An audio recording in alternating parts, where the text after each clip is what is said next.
sir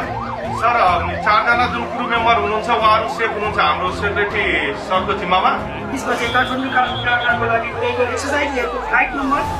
EA006 call sign 99ZZZ भएको विमान अवतरण गर्ने क्रममा एबनर्मल रनवे कन्ट्याक्ट भएका कारण मिस अप्रोच गर्दै जहाजको 12 मिटर चेक पश्चात देब्रेतर्फको ल्यान्डिङ गियरमा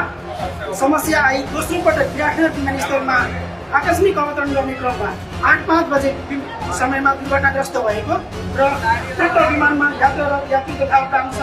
सदस्यहरूको सङ्ख्या 55 जना रहेकोमा घाइते हुनुभएका 40 जना यात्रु र 4 जना चालक दलका सदस्यहरूको शीघ्र स्वास्थ्य लाभको कामना साथै मृत्यु हुनुभएका 5 जना यात्रुहरूको दिवंगत आत्माको चिर शान्तिको कामना सहित